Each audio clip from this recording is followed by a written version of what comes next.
So the problem with evil is that it doesn't always appear as evil. Actually, and we know this, it comes dressed in many different attractive ways, and often seemingly innocent, but not quite innocent. For example, little jokes and jesting and things that we do, poking fun at each other. We think those things are okay, and many times their impact is negligible. But we have to consider some things about that. Let me give you an example. We were at a group fellowship after church. We would go to church on Saturday night in Chicago, big group, big church, and we just hang out in the atrium, a small group of folks. It was kind of fun. It was really my social interaction during this time in my life, and during this time, a family, 8 kids showed up and just started hanging out with us. It was kind of fun, and then we had one of the members of the group who's no longer with us, Ed, sweet guy. He was kind of a jovial, a little bit of a joker kind of guy.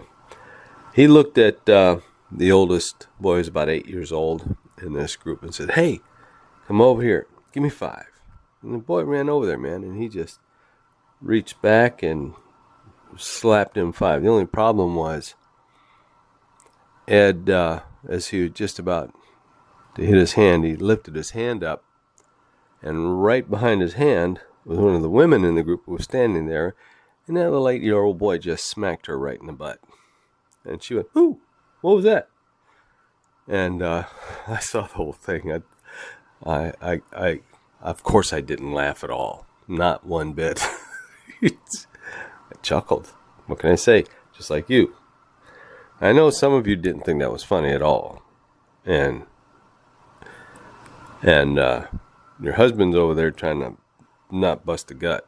But anyway, I want you to think about that a little bit, because that's a little impish scene. And he giggled, man. This 40, 50-year-old man is over there, and yeah, I know, it gets weirder when you start throwing those dynamics into it, doesn't it? But he was giggling like an 8-year-old boy. He somehow got a real charge out of that. And I don't know, the thing kind of made me chuckle too, because I'm just a bystander. But that's a one and done. If that pattern persisted, then it becomes a little more clear that's really not something that's appropriate. And, afterwards, Ed got his ear chewed off by this woman, so I'm sure he never did that again. Here's the thing. When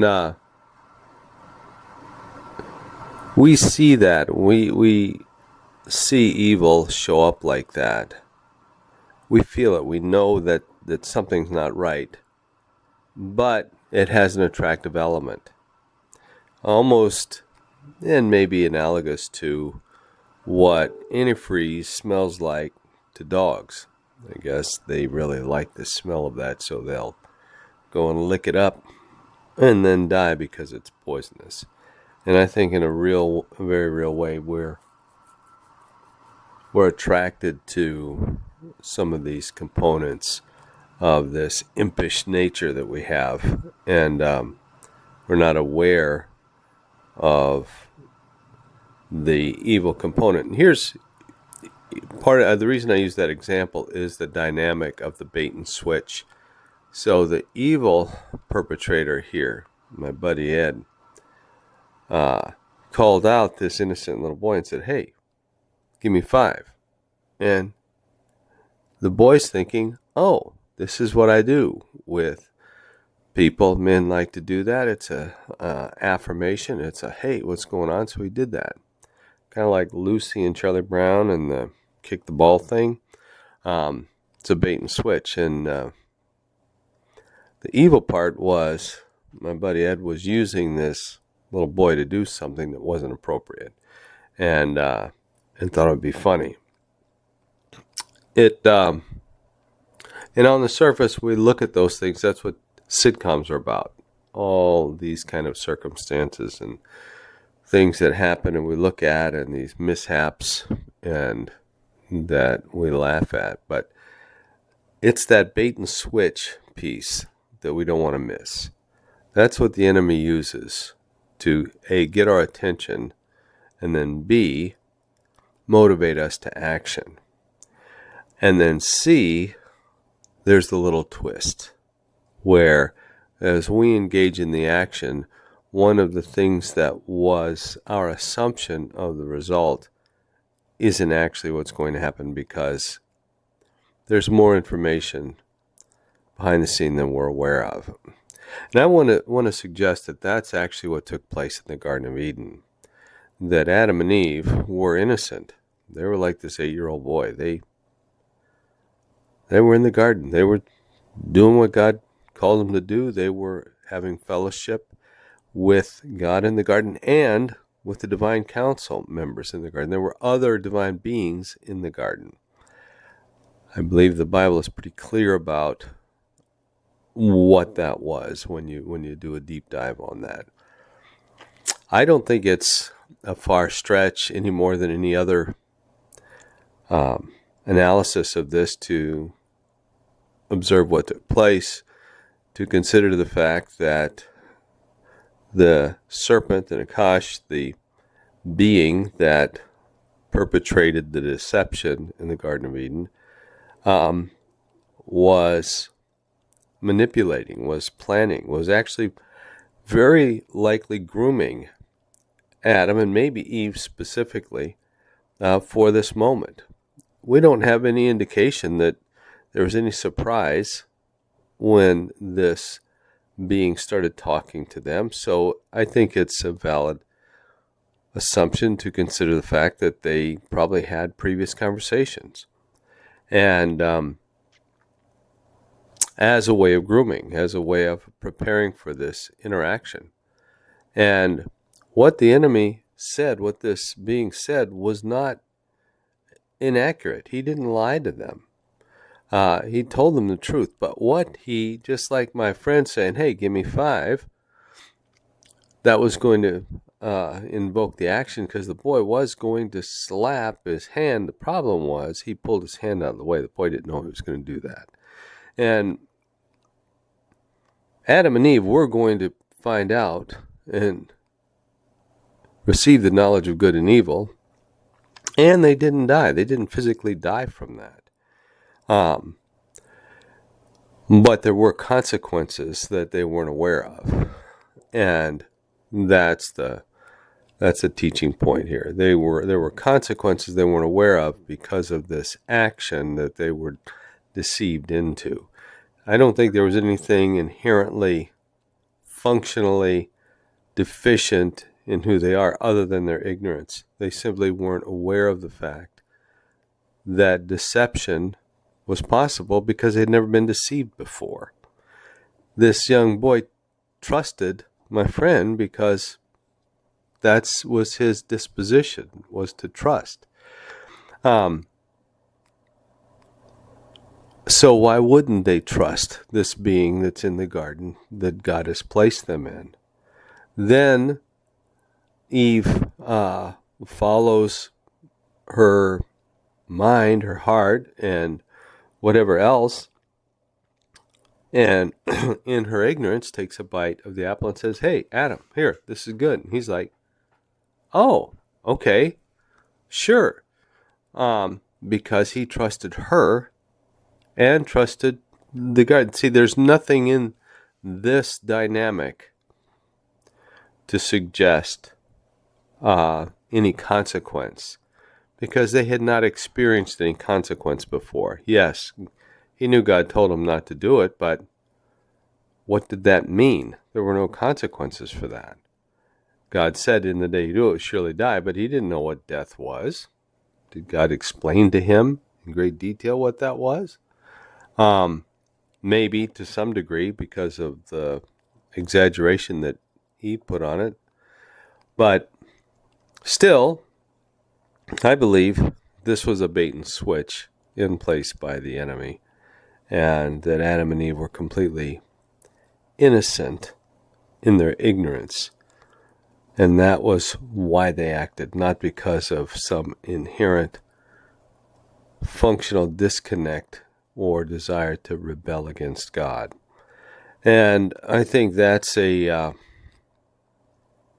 think it's a stretch to imbue that characteristic to their offspring, that somehow that created this functional deficit in our ability to do good and to discern or have a desire to do good, that we have a propensity and we are compelled and propelled to sin because of something that is inherently in us. I don't see that in the scripture. I don't see any place in the Bible that suggests that God is the creator of things that are deficient or that are not functional.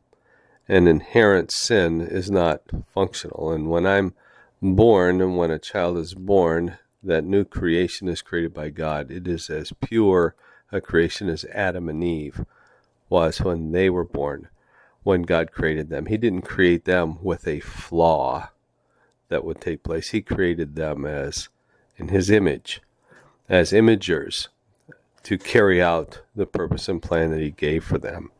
It was because of their ignorance and their innocence that they were taken advantage of by the enemy and set up this epic spiritual war that would begin at that point.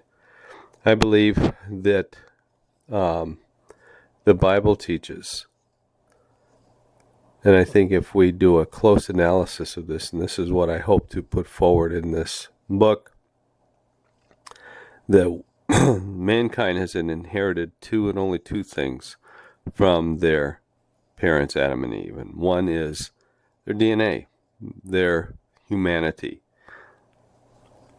their imager status before God, as pure as their first parents were before God. And the second thing is their address. Just as every